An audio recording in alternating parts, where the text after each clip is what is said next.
తాను బీఆర్ఎస్ నుంచి గెలిచా బీఆర్ఎస్ ఎమ్మెల్యేనే అన్నారు జగిత్యాల ఎమ్మెల్యే సంజయ్ కుమార్. అభివృద్ధి కోసమే కాంగ్రెస్ తో కలిసి పనిచేస్తున్నానని తెలిపారు. 2 ఏళ్లలో ఏం అభివృద్ధి చేశారో చెప్పాలంటూ కౌంటర్ ఇచ్చారు. ఇకనైనా బీఆర్ఎస్ లో నిజాయితీగా ఉండు అని సూచించారు. ఇద్దరి మధ్య డైలాగ్ వార్ ఇప్పుడు చూద్దాం.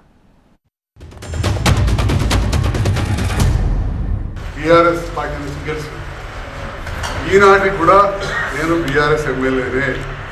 నేను బీఆర్ఎస్ పార్టీ నుంచి గెలిచిన ఈనాటికి కూడా బీఆర్ఎస్ ఎమ్మెల్యేనే. జగిత్యాల అభివృద్ధి కోసం ప్రభుత్వంతో కలిసి పనిచేస్తున్నా. అంతకుముందు డిసెంబర్లో కూడా కలిసినాక ఒక లెటర్ కూడా వచ్చింది. ఎమ్మెల్యే వచ్చిండు డిసెంబర్ 19 నాడే సీఎం ఆఫీస్ నుంచి. తర్వాత కూడా కలిసి కొన్ని నిధులన్నీ రిలీజ్ చేయించిన. ముఖ్యమంత్రి గారిని కలవగానే మరి చాలా వస్తున్న కండువ కప్పగానే తెల్లవారంగానే నా ఇంటి మీద దాడి, తహసీల్ చౌరస్తాల దాడి మీరందరూ కూడా చూసారు. అదే రోజు నా మీద అఫిడవిట్ వేసి డిస్క్వాలిఫై చేయమని చెప్పి స్పీకర్ దగ్గర పెన్షన్ వేసారు.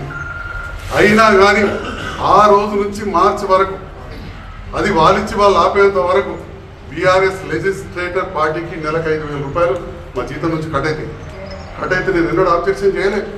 నేను బీఆర్ఎస్ లెజిస్లేటర్ పార్టీ సభ్యుల్ని.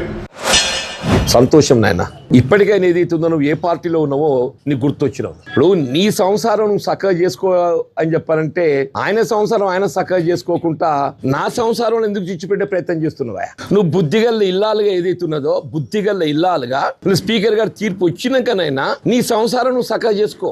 నా సంసారం ఎందుకు చిచ్చిపెట్టే ప్రయత్నం చేస్తున్నావు? కాంట్రాక్ట్ లో అభివృద్ధి అంటే పక్కింటోడి కన్నం వేయటం అనే.